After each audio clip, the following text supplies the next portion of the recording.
The prerequisites for the success of insurance.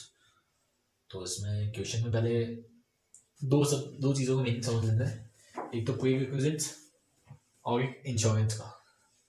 तो then पहले insurance समझ लेते हैं। इंश्योरेंस का मीनिंग होता है कि जस्ट कोई पॉलिसी जिसके अंदर कोई पर्सन है, उसको कोई उसका डेट है या उसका फ्यूचर में कोई इकोनॉमिक उसको लॉस हो जाएगा, तो उसको कवर करने के लिए जो चीज़ हेल्प करेगी, उसको उससे थोड़ा फ्री करने के लिए, उससे थोड़ा सा उसको उठने के लिए जो फ्री करेगी, उसको इंश्योरेंस बोलते हैं। एंड प्रीरिक्विजिट्स का मीनिंग होता है कोई प्रायर कंडीशन। मीनिंग जैसे कल को तुम बीकॉम में अच्छे मार्क्स ले आए, तो तुम बीकॉम में अच्छे मार्क्स ले आए तो क्या घर वाले तुम्हें स्कूटी दिला देंगे, और घर वालों ने स्कूटी दिला दी तो गुड मार्क्स तो तुम्हारा प्रीरिक्विजिट्स हो गया और स्कूटी तुम्हारा रिजल्ट हो गया। तो प्रीरिक्विजिट्स का एक मीनिंग अपनी कंडीशन के लिए रख लेता है। तो ठीक है, तो क्वेश्चन में मीनिंग है वो आई गेस सबको समझ आ गया होगा कि इंश्योरेंस पॉलिसी की सक्सेस के पीछे क्या रीजन है या क्या कंडीशंस है, तो समझ लेना पहले। देन ठीक है, पहले एक बार देख लेते हैं इंश्योरेंस का डेवलपमेंट कहाँ से हुआ। तो इंश्योरेंस का जो डेवलपमेंट है वो सबसे पहले तो मरीन फॉर्म में हुआ। सबसे पहले इंश्योरेंस आता मरीन इंश्योरेंस के फॉर्म में, जिसमें जैसे जहाज हो गया पानी के, उन सब के लिए इंश्योरेंस माना जाता है, वो मरीन इंश्योरेंस के नाम से आएगा। एंड अब जो लास्ट आया है, मतलब बीच में बहुत सारे है, बात करेंगे उनके बारे में। अभी जो लास्ट है उसका नाम है मिसलेनियस इंश्योरेंस। ठीक है, तो देने के बाद देख लेते हैं इंश्योरेंस के पार्ट्स क्या क्या हैं, जो मैंने बताया आपको उसमें इंश्योरेंस के पार्ट्स क्या क्या हैं। तो इंश्योरेंस के जो पार्ट्स हैं वो करीब करीब अपने मान के चले 4 पार्ट्स में इंश्योरेंस को डिवाइड किया हुआ है। जैसे पहला आता है अपने पहला आता है मरीन इंश्योरेंस। पहला आता है मरीन इंश्योरेंस, सेकंड इंश्योरेंस आ गया अपना फायर इंश्योरेंस, थर्ड इंश्योरेंस आ गया अपना life insurance, and fourth insurance आ गया अपना ये मिसलेनियस इंश्योरेंस। तो पहले समझ लें मरीन इंश्योरेंस क्यों आया या मरीन इंश्योरेंस को सक्सेस क्यों मिली। इसके मेनली 3 रीज़न बोले जाते हैं। जिसमें पहला रीज़न तो यार डेफिनेटली सा है, कोई शिप जा रही है, कोई शिप है पानी में, ये तो जहाज है क्या नाव है, शिप मान लो ये चल रही है। अब इस फर्स्ट रीज़न, शिप ने कोई बाउंड्री पार कर दी, वो टेरिटोरियल बाउंड्री में चला गया, देन इसको वो जब्त कर लिया जाएगा एक तरह से। देन ठीक है, तो फर्स्ट रीज़न तो अपने इसका मान लेते हैं मरीन इंश्योरेंस के लिए कि शिप की बाउंड्री को। सेकंड रीज़न इसका मान लेते हैं जैसे मैंने छोटा भी बहुत देखा था बचपन में, उसमें एक वो लुटेरा आता था जिसकी एक पट्टी आती थी, तो वैसे ही समुद्री पायरेट्स आ जाते हैं, सॉरी रॉबरी बाय पायरेट्स, समुद्री लुटेरे होते हैं जो, तो robbery by pirates. And third forms का हम ये मान लेते हैं एक्चुअली जो है कभी कभी समुद्र में तूफान आ गया कोई, जैसे कि कोई तूफान हो गया है, क्या कोई नेचुरल कैलेमिटी हो गई, तो उसके चक्कर में जो माना जाता है वो हो गया अपना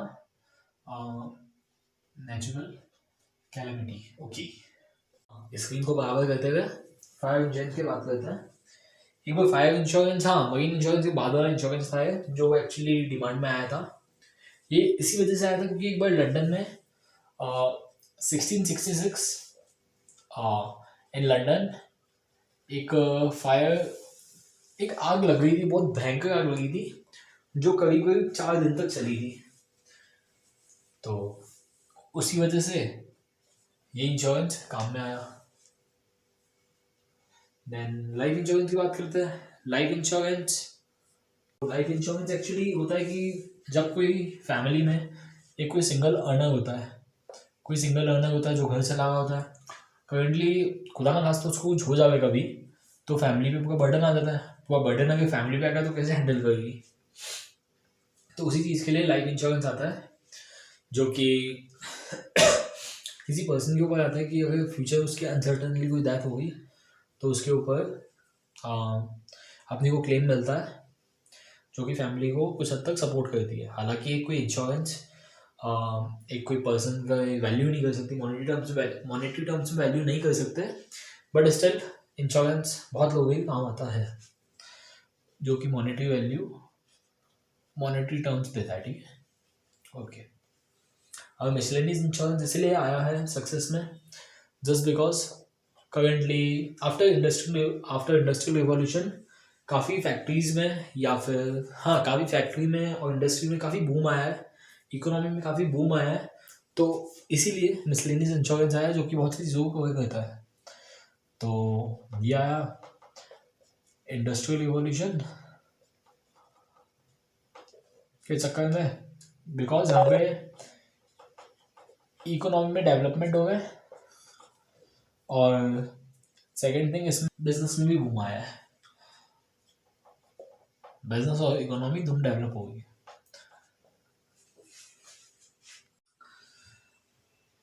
नेक्स्ट शुरू करते हैं कैरेक्टरिस्टिक्स ऑफ इंश्योरेंस।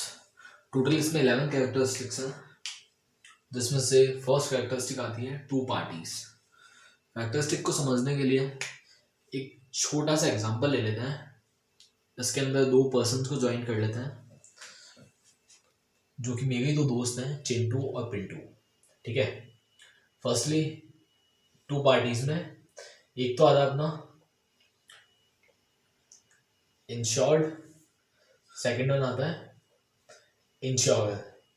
इंश्योर्ड वो पर्सन होता है जिसने इंश्योरेंस बाय किया होता है, सिंपल वर्ड में इसको बाय समझिए। एंड इंश्योर मतलब होता है सेलर, जो कि इंश्योरेंस बेच रहा है, ठीक है। देन दो पर्सन मैंने सोचने बोला था, वो एक तो मान लीजिए चिंटू जो कि हमारा बायर है, और ये हमारा मिंटू जो कि है सेलर है, ठीक है। तो इंश्योरेंस में दो पार्टी होती है, एक बायर और एक सेलर। इंश्योर्ड मतलब होता है बायर एंड इंश्योर मतलब होता है seller. Second point, second characteristic, arrangement of compensation. Arrangement of compensation का मीनिंग होता है कि जितना भी कंपनसेशन है, हिंदी में समझाओ, हिंदी में इजी भाषा में समझने के लिए, इसका मतलब ये होता है जितना भी कंपनसेशन होता है उन सबको बेयर कौन करेगा, उन सबको बेयर करने के लिए होता है ना, मतलब बेयर कौन करेगा, तो बेयर ऑब्वियसली इंश्योर करेगा क्योंकि वो इंश्योरेंस बेच रहा है। मीन्स अपना मिंटू है वो कंपनसेशन बेयर करेगा, ठीक है। इसको इजी वर्ड्स में लिखने के लिए लिख सकते हैं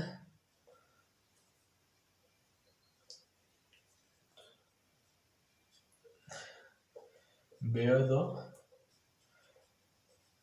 कंपनसेशन। कैसा कंपनसेशन वो बताता हूँ। देखिए मैंने अभी आपको बोला ना, दो मेरे दोस्त मान लो, एक चिंटू और एक पिंटू। ये हमारा है चिंटू, ये हमारा है मिंटू, ठीक है। तो हमारा चिंटू साहब जो है यहाँ से एक नया नया फ़ोन लेके आए थे, इंश्योरेंस करा लिया इसका। देन अब ऐसे ही रास्ते पे जा रहे थे, जाते जाते ये रोड चल गई है, रोड पे जा रहे थे, जाते जाते हमारे एक इको कैरेक्टर मान लेते हैं जो हमारा है DMS, मतलब डाकू मंगल सिंह, ठीक है, जो कि रॉबर है। वो आया, ये हमारा चिंटू है ना, ये चिंटू है, ये मिंटू है, ये हमारे बीच में आया DMS। इसके से डोले है, इसके हाथ में एक गन है, और ये हमारी रॉबरी कर रहा है, अपनी धनों पे बैठ के आ गया है। हाँ ठीक है, हो गया, हाँ आ गया। तो चिंटू से फोन ले लिया। अब चिंटू भागे भागेगा मिंटू के पास, मिंटू को बोला भाई भाई मेरा फोन ले लिया इसने, मेरा फोन थेफ्ट हो गया, चोरी हो गया मेरा फोन, मुझे तो कंपनसेशन चाहिए। मिंटू बोले ठीक है होगा मत, देते दे कंपनसेशन। तो चिंटू को इसका कंपनसेशन मिल जाता है। ओके फाइनल, सेकेंड पॉइंट समझ आया, कंपनसेशन कैसे मिला, इस चीज को बोला जाता है वेयर द कंपनसेशन, जो भी लॉस है वो पर्सन बेयर करेगा। थर्ड पॉइंट आता हमारा मॉनेटरी मेजरमेंट, जिसका मीनिंग ये होता है इंश्योर जो होता है, जो कि हमारा मिंटू है, वो लायबल होगा सिर्फ चिंटू के जो ऐसी चीज के लिए, ऐसी इकोनॉमिक लॉसेस के लिए जिन्हें अपन मॉनेटरी टर्म्स में मेजर कर सकते हैं। बिकॉज चिंटू यहाँ पे मिंटू के पास जाता है और बोलता है कि भाई जब डाकू मंगल सिंह आया था तो मेरे पास बहुत सारे लोग भी थे मेरे साथ, उन्होंने, मेरे दोस्तों ने देख लिया इसको, मेरा फोन ले गया, ऐसे करते करते, मतलब दोस्त नहीं, देख लिया दो चार जनों ने, और मेरी तो इज्जत खराब हुई। मेरे को तो मेरी इज्जत वापिस चाहिए, तो तू मेरी तो इज्जत भी दे। अब वो बोले इज्जत कैसे दूं मैं, बोले नहीं मेरे को तो चाहिए। तो मिंटू बोले भाई देख ये तो हम नहीं देते हैं, ठीक है, जिसका मीनिंग ये हुआ है शॉर्ट में लिखना चाहिए तो अपन इजीली लिख सकते हैं। इंश्योरेंस जो है वो लायबल होगा इकोनॉमिक लॉस के लिए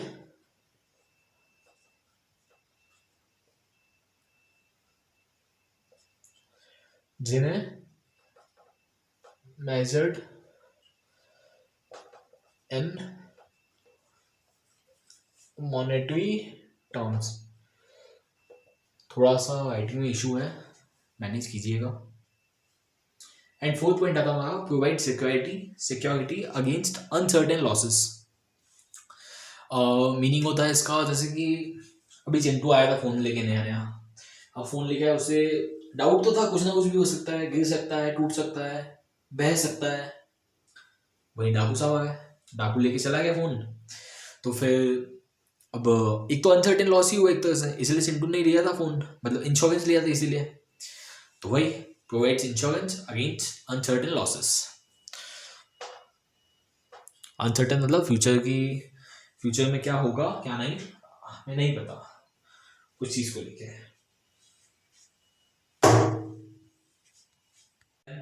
हमारा फर्स्ट पॉइंट आता है जिसका नाम है प्रीमियम। प्रीमियम क्या होता है, अब जो मिंटू है हमारा वो खाली ऐसी थोड़ी बैठा है खाली दूसरों का भला करने के लिए, मिंटू भी पैसा कमाने के लिए बैठा है। अल्टीमेटली मिंटू जो है वो पैसा कमाएगा किससे, जो इंश्योरेंस बेच रहा है वो पैसा कमाएगा किससे, वो पैसा कमाएगा प्रीमियम के नाम से। प्रीमियम क्या होता है, प्रीमियम एक कंसिडरेशन के फॉर्म में दिया जाता है चिंटू के द्वारा मिंटू को। इट मीन्स बायर जो देता है सेलर को वो उसे प्रीमियम बोलते हैं। In other words insured person जो होता है वो इंश्योरर को देता है, उसे प्रीमियम बोलते हैं। प्रीमियम एक मनी के फॉर्म में होता है, कुछ अमाउंट होता है मनी के फॉर्म में, जो कि पर्टिकुलर उस ऑब्जेक्ट के लिए, उस प्रॉपर्टी के लिए या उस पर्सन के लिए होता है, ठीक है। तो प्रीमियम को अपन ले सकते हैं इंश्योरर जो चीज एक्सेप्ट करेगा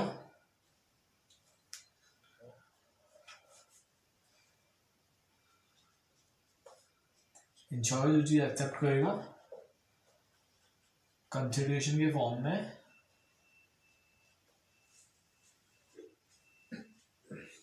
उसे प्रीमियम बोला जाता है। ओके, सेकंड थिंग हमारी जो सिक्स्थ पॉइंट है उसे बोला है ट्रांसफर ऑफ रिस्क। डेफिनेटली अब जो चिंटू है उसके पास जो फोन था उसका उसने अब वो इंश्योरेंस करा लिया, तो उसकी जो रिस्क है वो किसके पास चली गई, मिंटू के पास। तो रिस्क ट्रांसफर कैसे होता है,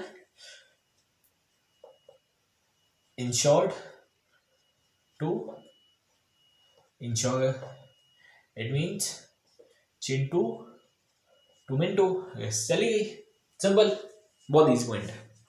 नेक्स्ट पॉइंट है कॉपरेशन। यार डेफिनेट सी बात है, चिंटू ने अगर फोन लिया 10,000 का, उसके ऊपर इंश्योरेंस दिया 2,000 की, ये बाकी के 8,000 मिंटू थोड़ी भगेगा। तो कमाई तो होती है, बट वो कैसे होती है, जो इंश्योरेंस जो होता है वो कंपनसेट उसकी खुद की जेब से नहीं करता, वो कंपनसेट करता है जैसे बहुत सारे लार्ज नंबर ऑफ पर्सन होते हैं जो एक साथ मिलकर कंपनसेट करते हैं लॉसेस को। लार्ज नंबर ऑफ सेलर्स होते हैं, लार्ज नंबर ऑफ इंश्योरेंस होते हैं जो एक साथ मिलकर कंपनसेट करते हैं लॉस को आउट ऑफ कलेक्टिव प्रीमियम। जो भी उन्होंने प्रीमियम कलेक्ट किया होता है उसके बेसिस पे उस प्रीमियम से वो लॉस को कंपनसेट करते हैं। आई होप समझ में आया होगा, इजी पॉइंट है कॉर्पोरेशन भी।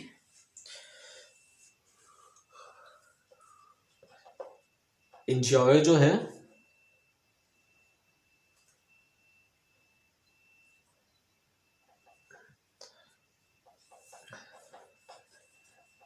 compensate out of his pocket, तो बिल्कुल ऐसा नहीं है। Large number of person,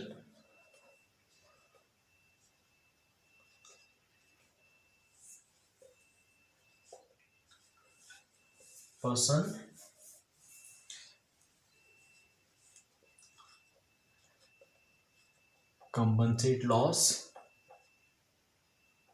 out of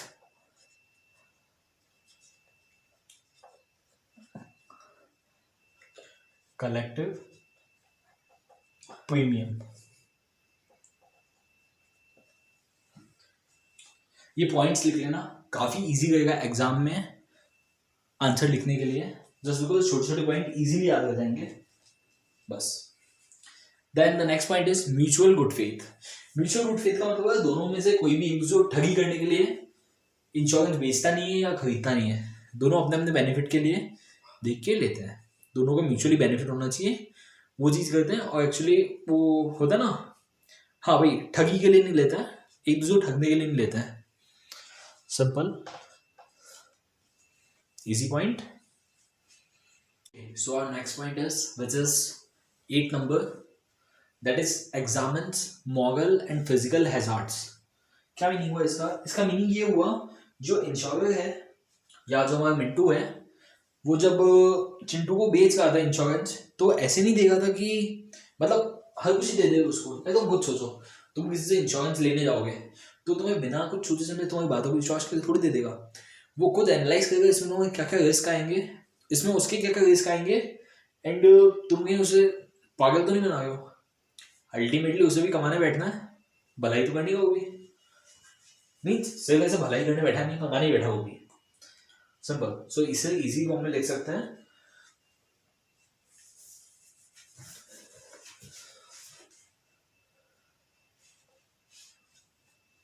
cautiously estimates incurred risk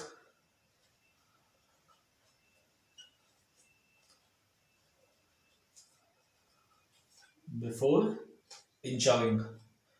ensuring क्या? Property, life and property, person और सम गिफ्ट या समथिंग, कुछ भी, something object. then the 9th point is social phenomenon। Social phenomenon का क्या मतलब हुआ? जो इंश्योरेंस है वो एक सोशल एक्टिविटी है, बिकॉज ये सोसाइटी के लिए है, सोसाइटी की है, एंड सोसाइटी के मेंबर से ही है।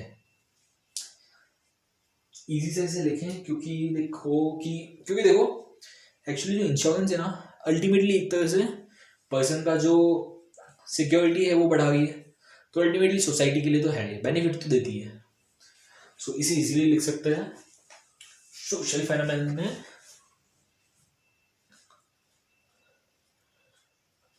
सोशल एक्टिविटी है, because it is for the people या for the society of the society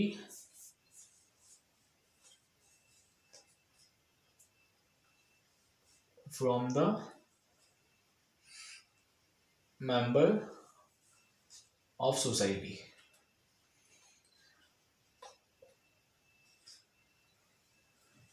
Okay, and the last point is of characteristic is institutional form। institutional form बहुत easy सा है, इसका मतलब यही है कि जो इंश्योरेंस पॉलिसी है या इंश्योरेंस है वो एक प्रॉपर इंस्टीट्यूशनल फॉर्म में बेस्ड है, एक प्रॉपर मैनर में काम होता है। तो फंक्शंस इन प्रॉपर मैनर,